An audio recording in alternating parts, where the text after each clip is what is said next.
Nous sommes de retour sur le plateau d'Info 10 pour un focus culinaire.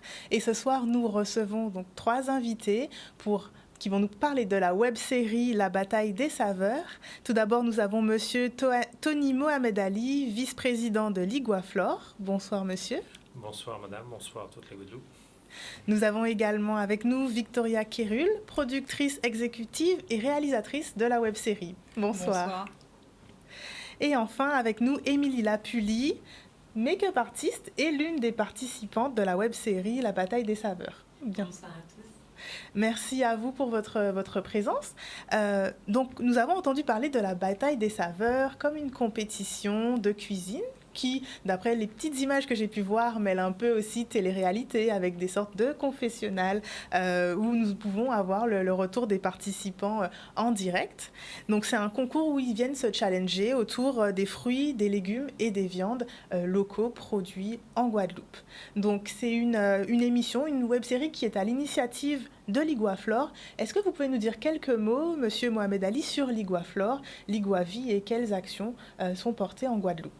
Iguavi, Iguaflore, c'est tout d'abord 2 interprofessions. Ces interprofessions sont là pour mettre en avant la production locale. Iguavi pour tout ce qui est élevage, viande, œufs et autres. Et Iguaflore, fruits et légumes. Donc on a décidé effectivement de mettre en avant la production locale sous une autre forme qu'on n'avait jamais testée. Bon, apparemment, ça plaît. Donc je pense que c'est peut-être quelque chose à continuer par la suite, mais les retours sont assez positifs. Très bien. Voilà. Et quelle a donc été l'ambition, l'objectif derrière ce projet? Pourquoi est-ce que vous avez décidé de monter un projet comme celui-ci? L'idée, c'était vraiment de mettre en avant la production locale. Production locale, viande aux fruits et légumes, sous une autre forme que ce qu'on connaît. J'ai envie de dire, on le voit sur les grandes chaînes, on a des émissions culinaires. L'idée, c'était peut-être aussi d'imiter, voir qu'est-ce qu'on peut faire localement. Et comme je vous disais, le rendu apparemment n'est pas si mal que ça. Donc après, il faut voir. Donc il y a un autre élément aussi, il faut un autre partenaire, donc c'est Carrefour d'Estreland quand même, qui était avec nous, qui a cofinancé cette réalisation. Donc il faudrait effectivement qu'on le cite aussi. Voilà. Est-ce que la production locale en Guadeloupe avait besoin aussi d'une vitrine, d'une visibilité, de façon à mettre en valeur les professionnels? Est-ce qu'il y avait un manque de peut-être conscience au niveau des téléspectateurs, au niveau des consommateurs de ce qu'est la production locale? On sait que les consommateurs, la clientèle locale est très demandeur de la production locale.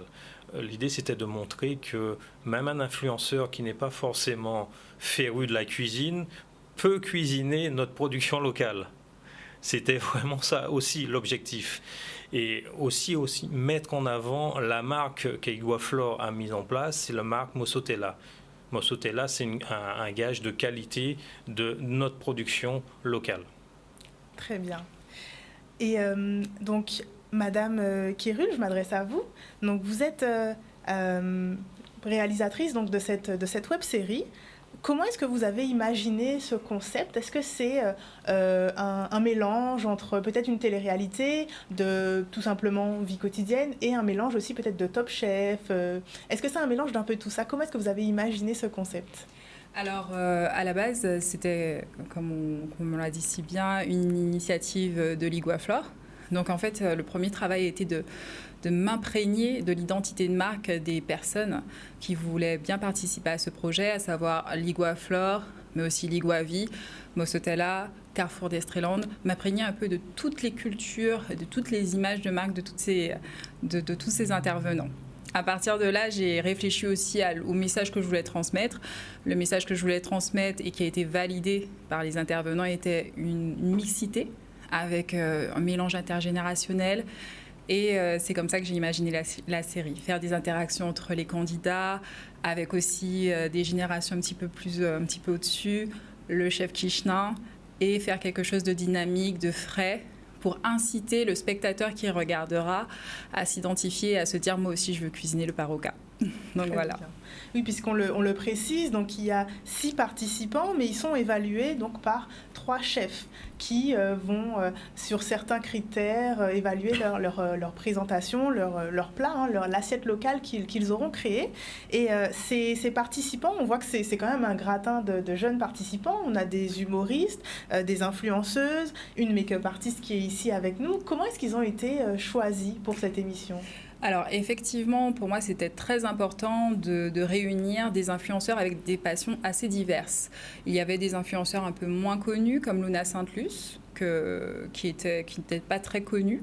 Il y avait aussi Tricia, qui a attiré mon attention et je l'ai proposé du coup à Iguaflore, Mosotella, ainsi que Iguavi, parce qu'elle adorait la nature, elle adorait les produits locaux, elle faisait des recettes. Donc j'ai vraiment fait une veille assez conséquente pour regarder un petit peu tous les influenceurs de Guadeloupe, leur travail, ce qu'ils faisaient, et j'en ai sélectionné. Et après, on a organisé un casting où ils ont pu rencontrer l'Iguaflore, l'Iguavi, Mosotella et aussi Carrefour d'Estreland afin de voir si le courant passait. Très bien. Et est-ce que l'un des critères de ce choix a été de savoir cuisiner ? Alors, justement, il y avait parfois une volonté d'avoir des profils qui aiment cuisiner, mais aussi pour l'identification de ceux qui n'aimeraient pas, aussi des profils qui aimeraient moins cuisiner. Donc on a une mixité aussi de profils qui adorent la cuisine, qui adorent les saveurs, les couleurs, et d'autres qui sont un petit peu plus réticents aux produits locaux, comme l'igname, le cabré, qui pourraient être représentatifs aussi de notre population. Tout à fait.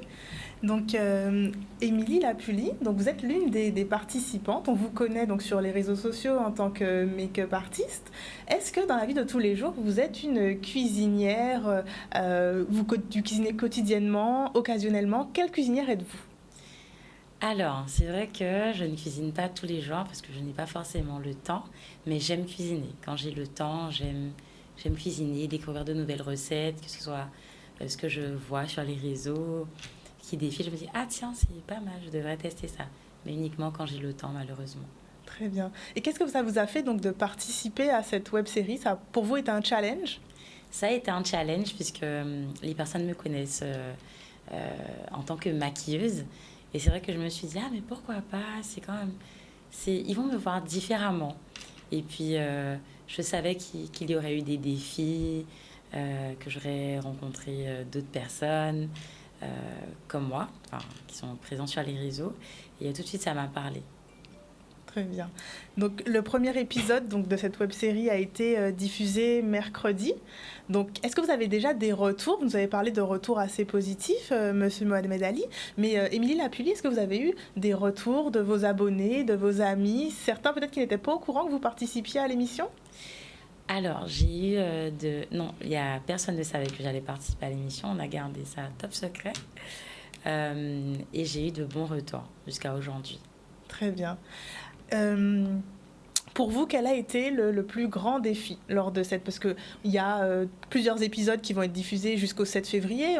On n'a pas encore tout vu, donc on va garder quelques petites anecdotes, histoires secrètes. Mais quel a été pour vous le plus grand défi? Est-ce que ça a été le fait d'être en compétition, d'être filmé ou tout simplement la cuisine? Quel a été vraiment le plus grand défi? Alors, je dirais que l'un des plus grands défis, ça a été le timing. Le timing. Être en compétition, non. C'est vrai qu'on veut être meilleur, mais c'était bon enfant. Mais ça a été le timing. Il fallait le respecter. Voilà. Très bien. Justement, vous parliez de l'atmosphère bon enfant. Est-ce que ça a été une difficulté peut-être de se retrouver face à des comédiens? Est-ce qu'ils ont essayé de vous déstabiliser peut-être ou vraiment ça s'est vraiment passé de manière fair-play dans les règles du jeu? Non, ils ont pas essayé de... En fait, je rigole parce que je repense à Monsieur Stan. Je repense à Monsieur Stan, à ses blagues. Mais non, ils n'ont pas essayé de me déstabiliser. Donc pour vous, c'était vraiment... c'est une bonne expérience? Ça a été une très bonne expérience. Et si c'était à refaire, j'aurais refait. Super. Donc, Madame Kérul, quel prix est-ce qu'ils vont recevoir? Quel prix va recevoir le meilleur d'entre eux? Alors, déjà, il y a le prix honorifique d'avoir la meilleure assiette locale. Donc, ça fait du bien à l'ego. Il y a aussi l'apprentissage, parce qu'il y a vraiment tout ce parcours de 5 épreuves où ils sont quand même encadrés par Chef Kichenin, qui est une pointure de la gastronomie guadeloupéenne. Et il y a aussi cette approche et les conseils que vont leur donner Jeff Antus, Les Sibelio, Miguel Jean-Noël, Vanessa Kichenin, qu'on ne présente plus non plus. Et après, il y aura un prix qu'ils auront lors du 5e épisode. Donc, c'est un petit cadeau, vraiment, une petite signature. C'est un cadeau qui est donné par Liguaflore, Liguavi, ainsi que la marque Mossotella. Et ils auront aussi la possibilité de faire un petit clin d'œil à une marque coup de cœur de leur choix. Donc, on leur donne le cadeau et en plus la possibilité à eux aussi de faire un cadeau pour une association guadeloupéenne. D'accord, très bien. Vous nous parliez effectivement, donc dans le choix des influenceurs, certains, peut-être spectateurs, téléspectateurs de l'émission pouvaient s'identifier aux influenceurs, mais quelle a été pour vous la plus grande difficulté dans la réalisation de ce concept? Est-ce que ça a été justement le choix des influenceurs ou est-ce qu'il y a d'autres subtilités que vous nous dévoilerez peut-être? Alors, il y avait, dès qu'il y a de l'humain, il y a énormément de subtilité. C'est-à-dire que le casting, le choix des influenceurs, ça a été la partie la plus agréable et la plus fun, parce qu'on est dans la projection, la créativité. Après, c'était vraiment réunir les forces humaines, mobiliser, parce qu'on est sur quand même différents lieux, les lieux des partenaires, notamment Carrefour d'Estréland, donc faire en sorte que ces lieux soient visibles. Donc des conditions parfois de tournage pas toujours évidentes, mais on a réussi avec de l'organisation, de la persévérance, parfois aussi de la rigueur et du culot, parce qu'on fixait une date et on y allait, même s'il y avait des influenceurs qui n'étaient plus disponibles ou autres. Et ben, finalement, ils se rendaient disponibles, ils arrivaient à discuter avec nous, à être bienveillants. Donc moi, ça a vraiment été le rapport humain, les ressources humaines, mobiliser les gens, rester persévérant. Ça a été ça pour moi le plus difficile sur ce projet. Mais effectivement, c'est une belle expérience et si c'est à refaire, je le referai également. Très bien. Donc en tant que productrice et réalisatrice, vous avez sûrement eu d'autres projets semblables ou non à celui-ci. Est-ce que vous avez trouvé une difficulté supplémentaire dans ce projet que dans vos autres? Et est-ce que vous pouvez aussi nous parler des autres projets que vous avez eu l'occasion de réaliser? Alors, pour avoir encore plus de précision, de mon côté, je suis productrice exécutive. C'est-à-dire que vraiment, les financeurs du projet restent Mossotella, Iguavi, ainsi que les interprofessions Iguaflore et aussi l'apport de Carrefour d'Estréland. Donc moi, de mon côté, mon rôle était de fédérer les forces afin de rendre la web-série possible et aussi la communication autour de cette web-série possible. Alors moi, ça fait 8 ans que je travaille dans la communication, ça fait 8 ans aussi que je suis entrepreneur. J'ai fait des boulots des missions pour des entreprises, on va dire, institutionnelles, d'autres pour des artistes tels que Jayanai ou Bambi, vraiment strictement divertissement. Ce qui a été très différent dans ce projet, encore une fois, je vais me répéter, mais c'est le fait de vraiment réussir à se fondre dans les identités de marque, sans les dénaturer, mais en leur amenant une touche en plus. Donc c'est ce petit supplément d'âme que je voulais apporter. C'est assez similaire, par exemple, si je dois faire en sorte qu'un artiste tel que Jayanai puisse booker, avoir un festival en Angleterre, il faut que je lui apporte dans son dossier de presse ou autre ce petit supplément d'âme. C'était exactement pareil, mais avec des agriculteurs, des éleveurs, des producteurs. C'était quand même un environnement totalement différent des environnements auxquels j'étais habituée. Et c'était ça la difficulté, réussir à rentrer dans ce milieu-là sans pour autant les dénaturer, en leur apportant un petit plus. Très bien. Donc, monsieur Mohamed Ali, dans votre quotidien, donc vous valorisez donc toute la production locale.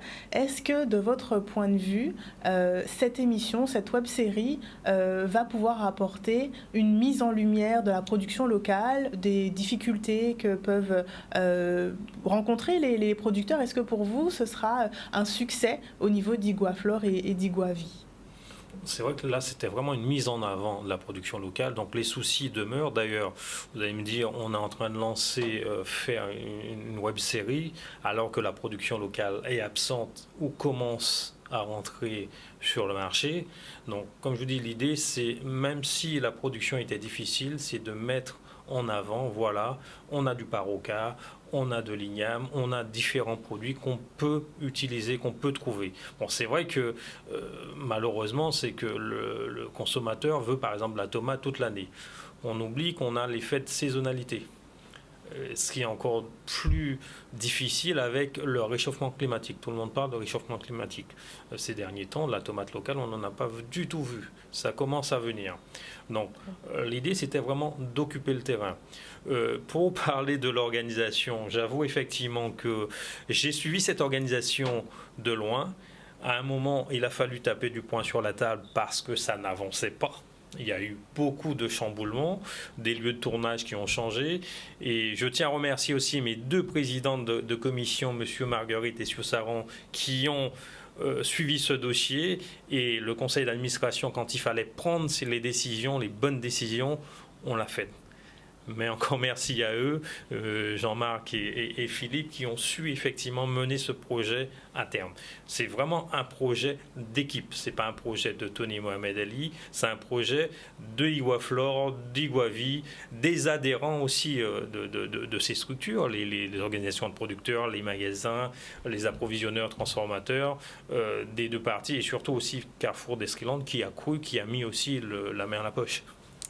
Très bien. Donc, on voit effectivement que ça a été vraiment un travail de longue haleine. Combien de temps ont été nécessaires pour la préparation du projet et jusqu'au jour final, au dernier jour de tournage? Ça a pris combien de temps à peu près?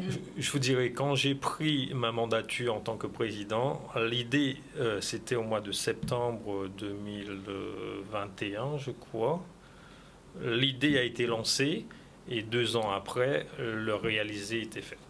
Très bien. Donc, on se rend compte effectivement que ça a demandé du temps. Et comment est-ce que vous l'avez vécu, justement, le fait qu'il y ait des déconvenus, que certaines dates soient modifiées? Comment est-ce que vous l'avez vécu et comment est-ce que vous avez rebondi? Alors, avec beaucoup de positivité. La Guadeloupe est une terre de talent et on a su réunir les bonnes personnes autour de nous pour avancer. Très bien. Vous aviez une grande équipe derrière vous pour ce projet? Oui, il y a obligatoirement énormément de monde autour pour faire un projet.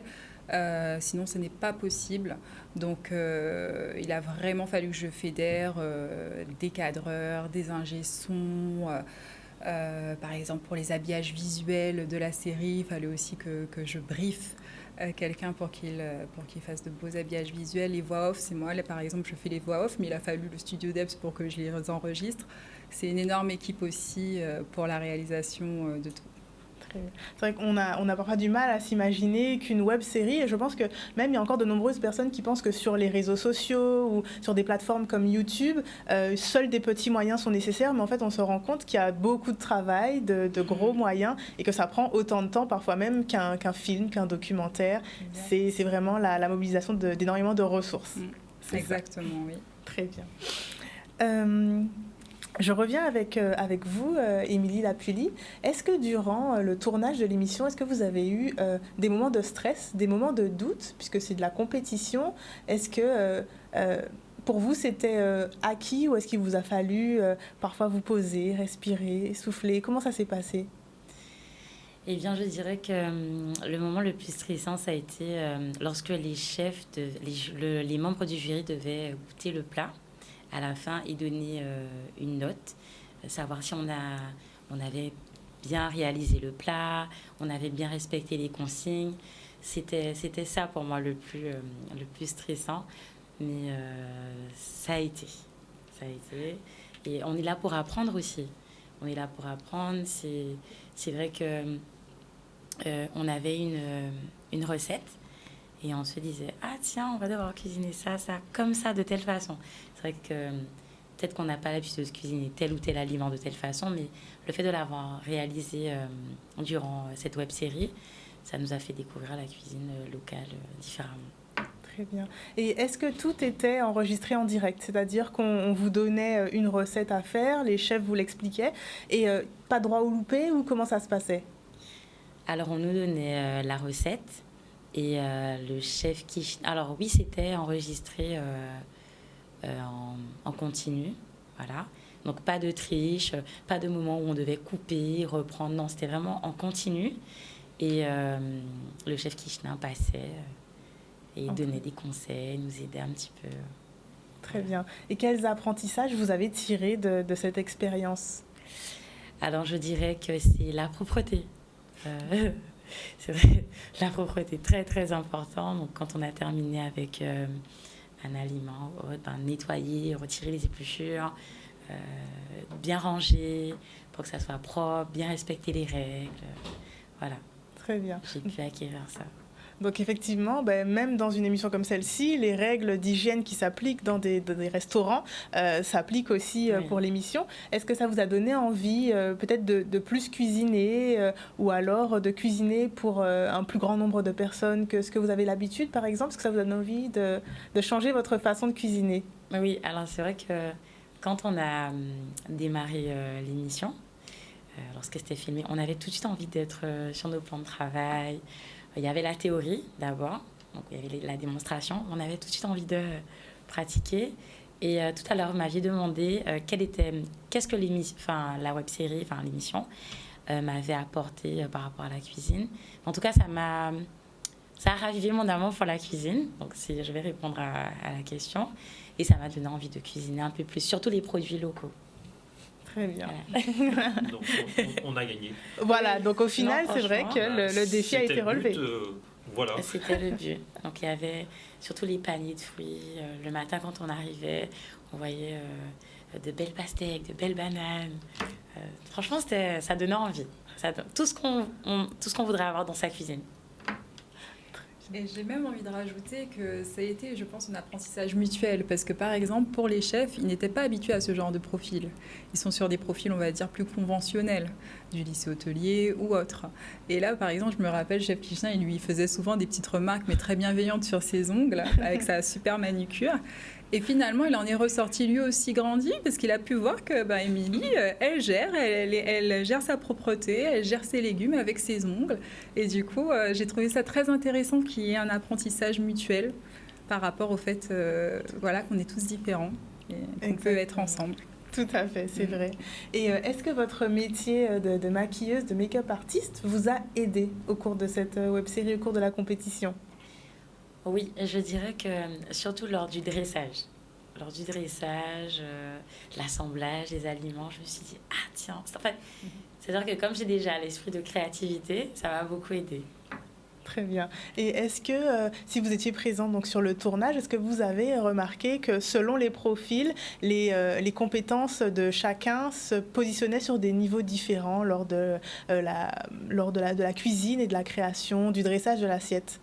Alors, lorsque je réalisais, du coup, et que j'observais un peu les profils, puisque étant donné qu'on est sur un format réalité, TV-réalité, l'écriture progressait en fonction de ce que je voyais des candidats. Et effectivement, j'ai pu remarquer, par exemple, pour Émilie, un certain esthétisme.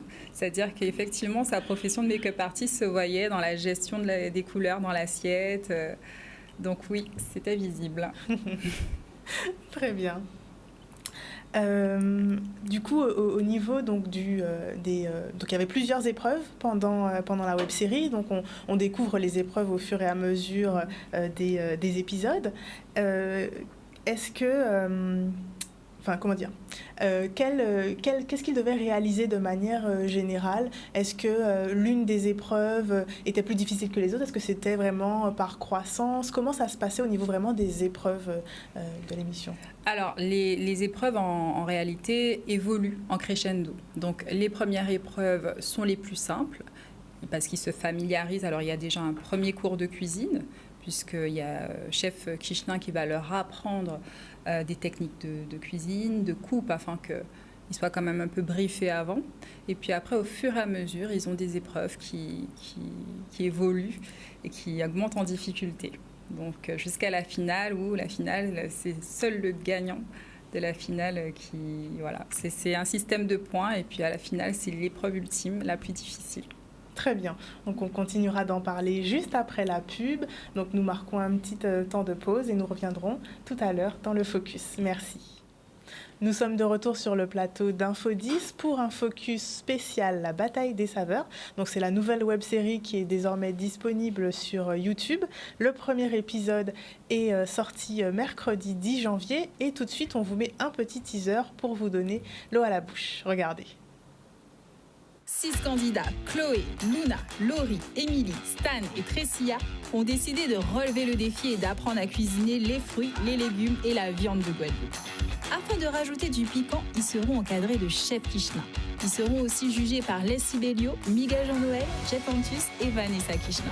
Pour savoir lequel d'entre eux aura la meilleure assiette locale et remportera la bataille des saveurs, rendez-vous sur la chaîne YouTube Bataille des saveurs tous les mercredis à 16h. On a vu dans ce petit extrait l'une des candidates, donc Chloé Mozart, qui fait une tête d'étonnement. Est-ce que vous avez une petite anecdote croustillante qui s'est passée lors des tournages par rapport à un ou une candidate ? Alors, pour une anecdote d'étonnement, je dirais que dans le script, il y a un candidat infiltré qui s'appelle Jérémy. Il est habillé de noir, c'est comme ça qu'on arrive à le distinguer. Et il était là pour scruter les candidats afin de leur donner des petites notes. Et donc ça, je pense que ça a beaucoup étonné nos candidats. Très bien, donc on pourra le découvrir dans les prochains épisodes. Exactement. Donc le rendez-vous, c'est chaque mercredi à 16h sur YouTube. Voilà, exactement. Très bien. Sur la chaîne Bataille des saveurs. Parfait. Donc maintenant que le premier épisode est lancé, donc on espère que les téléspectateurs resteront fidèles et se connecteront chaque mercredi pour découvrir un nouvel épisode. Et donc on parlait juste un peu avec Monsieur Mohamed Ali pendant la pause des difficultés de la production locale. Est-ce que vous pouvez nous partager avec nous quelles sont les difficultés qu'ont pu depuis quelques années subir les producteurs locaux ? Comme vous l'avez remarqué, ces derniers jours, la production locale était absente des étals. Plusieurs raisons à ça, changement climatique, augmentation des intrants. Aujourd'hui, il y a de l'engrais les prix ont été multipliés par 3. Or, quand on n'a pas d'engrais, on ne peut pas nourrir la plante. L'engrais, c'est l'aliment de la plante. Donc, plusieurs phénomènes climatiques, pluie, sécheresse. Donc ça a été vraiment compliqué. L'autre élément aussi, c'est que avec le changement climatique, les variétés ne tiennent plus. Il faut trouver de nouvelles variétés avec la suppression des molécules aussi. Donc il y a tout un tas d'éléments qui font que la production est de plus en plus compliquée. D'ailleurs, je pense que le prochain défi mondial, ce sera comment nourrir la population, les populations. Puisqu'on voit même les pays voisins où ils utilisent tout type de molécules, la production se fait rare. Il n'y a qu'à voir dernièrement sur nos étals cette production qui était là, qui était très très chère. Donc la production locale revient. On est en saison de production, donc on a de la tomate, on a un peu de tout qui commence à revenir. On est vraiment dans la saison. Donc on verra aussi la chute des prix, et je pense que d'ici 15 jours, 3 semaines, on aura abondance de production. Très bien. Est-ce que durant le tournage de la web-série, certains fruits et légumes n'étaient pas disponibles? Donc, est-ce que vous avez dû vous adapter par rapport à ça, changer une recette ou autre? Est-ce que ça a impacté beaucoup la web-série? Chef Kishna s'est énormément adapté justement à la saisonnalité. Et du coup, il a travaillé avec l'équipe logistique afin de créer des recettes en accord avec la production locale. D'accord, très bien. Autrement, pendant la web-série, on se doute qu'il y a eu des backstage. Est-ce qu'on aura l'occasion de les découvrir après la diffusion de tous les épisodes? Qu'est-ce qu'on peut attendre justement après? Alors, vous pouvez les découvrir dès maintenant. Ils sont en story sur l'Instagram de Bataille des saveurs et chaque jour, il y aura quelques petits backstage diffusés. Très bien. Une petite précision aussi, certes les fruits et légumes, mais aussi la viande de Guadeloupe. On parle de fruits et légumes, mais il y a aussi la viande, je crois qu'il y a eu des œufs aussi, production guadeloupéenne. Tout à fait, effectivement. C'est important de le rappeler. Allez-y, je vous écoute. Et d'ailleurs, pour souligner le propos de M. Tony Mohamed Ali, il y a eu aussi des focus sur des viandes qui ne sont pas vraiment consommées, comme le lapin, avec un très beau travail, avec du lapin au tamarin, par exemple, où il y a un mélange, un mix de saveurs. Donc je pense que ça pourra aussi déclencher des passions, peut-être, pour le lapin, le cabri ou d'autres viandes.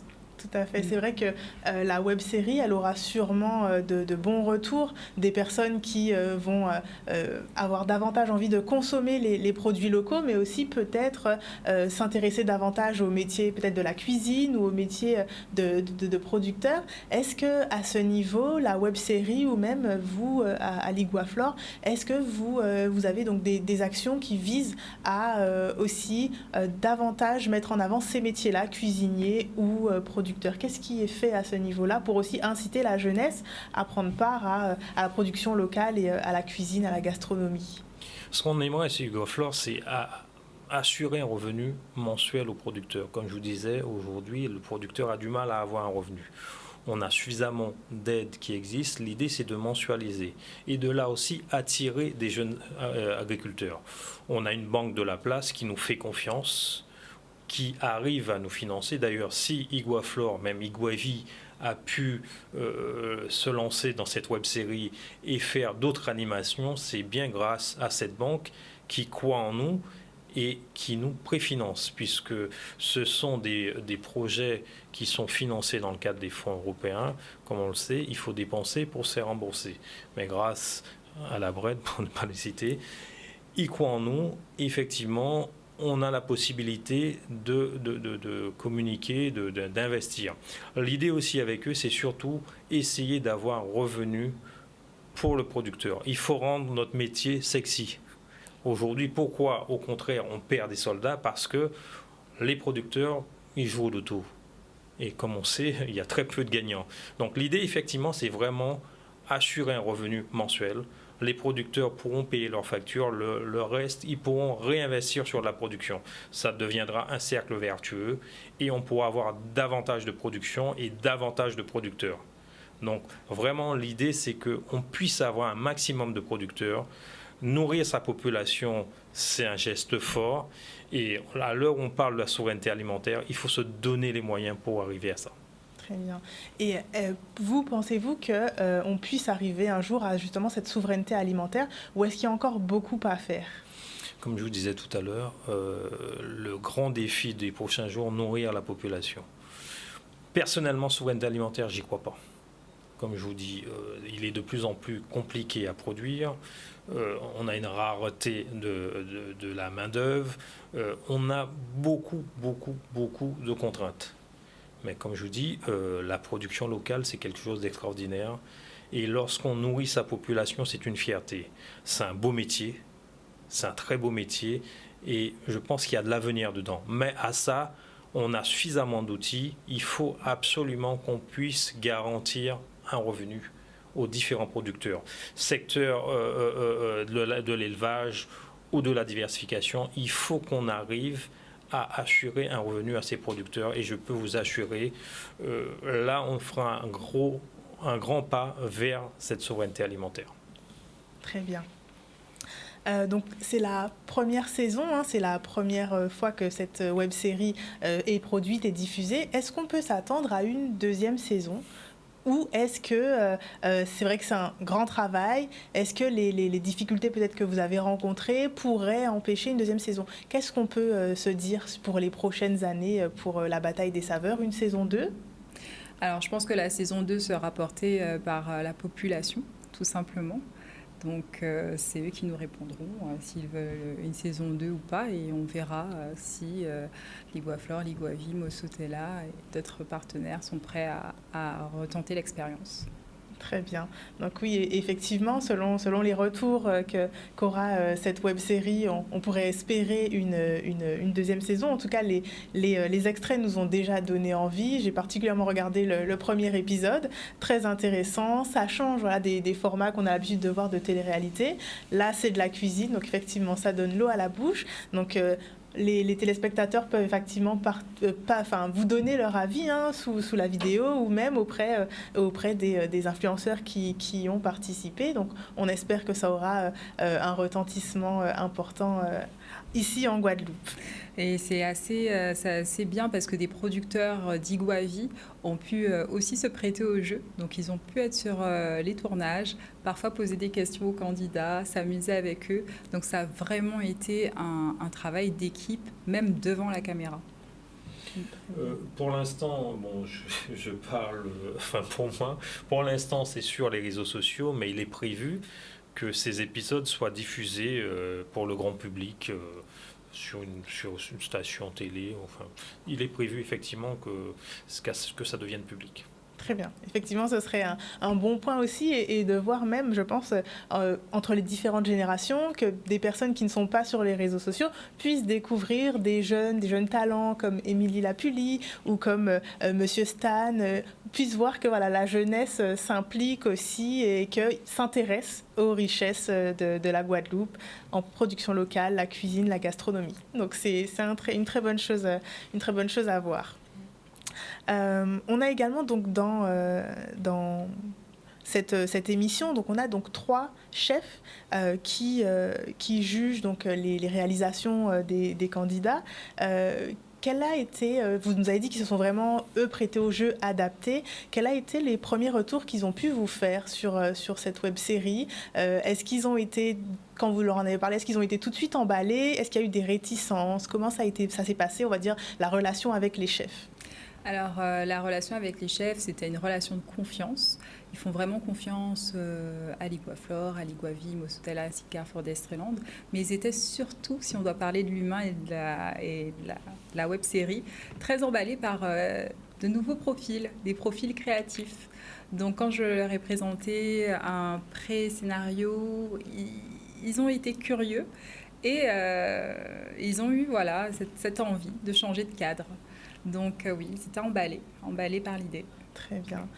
Pour vous, Émilie Lapully, est-ce que c'était la première fois que vous étiez en contact avec des chefs guadeloupéens? Comment ça s'est passé pour vous, le premier rapport avec eux? Ah oui, totalement. C'était limite stressant. Parce que ce sont quand même des professionnels. C'est pas mon domaine, je m'y connais pas du tout. Donc c'est vrai que j'étais très impressionnée. Surtout quand on découvre que Monsieur Kishna, c'est une grande pointure. Il y en a d'autres qui ont des restaurants. Donc voilà. J'étais impressionnée. Impressionnée, très bien. Et effectivement, la présence de Chef Kishna, c'est un label aussi pour les membres du jury. Donc, pour les membres du jury. Donc, oui. C'est un vecteur de confiance. Et d'ailleurs, je suis passée dans une librairie ici en Guadeloupe et j'ai vu que Monsieur Kishna avait sorti un livre de recettes. Et je me suis dit, mais c'est lui. Enfin, j'étais avec lui. On était là. Vous avez mis du temps à réaliser que vous aviez approché un grand chef ici? Oui, puisque je ne connaissais pas du tout.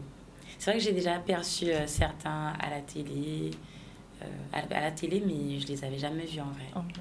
Donc ça a été vraiment une belle expérience, une expérience grandissante pour vous aussi. Oui, très belle. Très bien. Et est-ce que vous avez acheté le livre de Monsieur Kishna pour réaliser ses recettes? Pas encore. Pas encore. Je crois que j'ai un livre. Mais il va vous l'offrir. C'est ça, voilà. Il nous regarde là, il va vous l'offrir. Exactement. Très bien. Et vous nous disiez que ça vous a donné envie de cuisiner davantage, de cuisiner les produits de chez nous. Est-ce que, mis à part les recettes que vous avez pu tester, est-ce que vous avez déjà essayé de nouvelles recettes? Est-ce que vous avez essayé peut-être des cuisines du monde? Depuis la web-série? Depuis la web-série. Je dirais... oui, j'ai déjà testé des petites choses. Alors, peut-être pas... Qu'est-ce que j'avais testé? Mais c'est vrai que je me suis prêtée au jeu et j'ai réalisé quelques recettes. Très bien. Et pendant l'émission, pendant les tournages, est-ce que la manière dont vous nous disiez que la manière, effectivement, les recettes, la façon dont il fallait cuire certains ingrédients était peut-être un peu différente. Mais est-ce que pour vous, la façon dont peut-être la viande, il fallait la découper, l'assaisonner, la cuire, est-ce que pour vous, ça a été vraiment une surprise, ou est-ce que voilà, vous vous rendez compte effectivement que c'est aussi un traitement, une façon de traiter la viande ou n'importe quels aliments? Oui, bien sûr. Je prendrai l'exemple du lapin.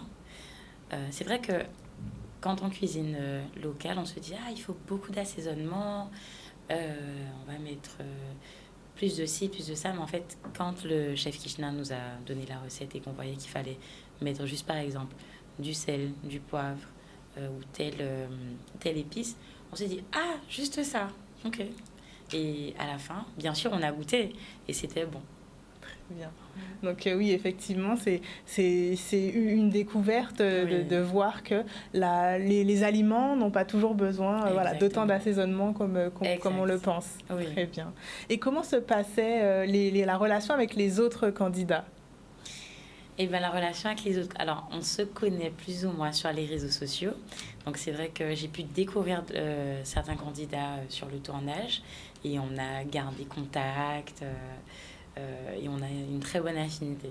Très bien. Est-ce que vous avez déjà prévu peut-être entre vous de reproduire certaines recettes, de vous retrouver pour cuisiner? On a prévu de regarder la web-série tous les mercredis ensemble, oui. C'est une très bonne L'idée initiative. de Luna.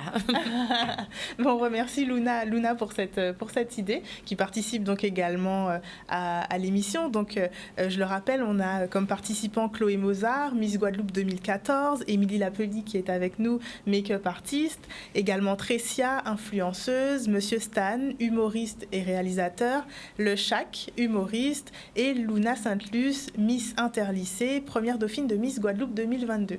Donc, ce sont vraiment, comme vous disiez tout à l'heure, des profils vraiment différents dans lesquels chaque téléspectateur peut se retrouver finalement.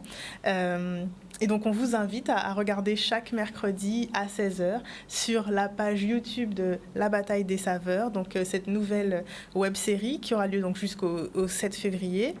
Comme on disait, les backstage, les petits moments off sont disponibles en story donc de la page Bataille des Saveurs.